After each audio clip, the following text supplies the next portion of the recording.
Tu sais ce qui trahit directement un francophone quand il parle anglais? C'est une petite phrase comme celle-ci. The Book of Paul. Un anglophone, quand il veut dire le livre de Paul, il ne va pas dire The Book of Paul. Il va simplement dire Paul's Book.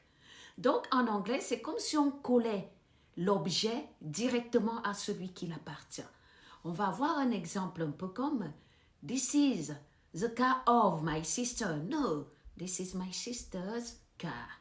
I took the phone of John's. No, I took John's phone. Where is the bag of my friend? No, where is my friend's bag?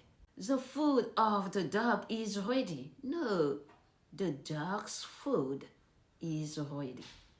Mais attention, quand le mot est déjà au pluriel, on n'ajoute plus S et une apostrophe. Ce qu'on fait, on a par exemple my parents' house. Là, on a parents qui est déjà au pluriel. À ce moment-là, on n'ajoute plus S, on ajoute simplement une petite apostrophe. Ce qu'il faut retenir, si l'objet appartient à un humain, donc un animal ou alors une personne, on va faire un autre apostrophe S.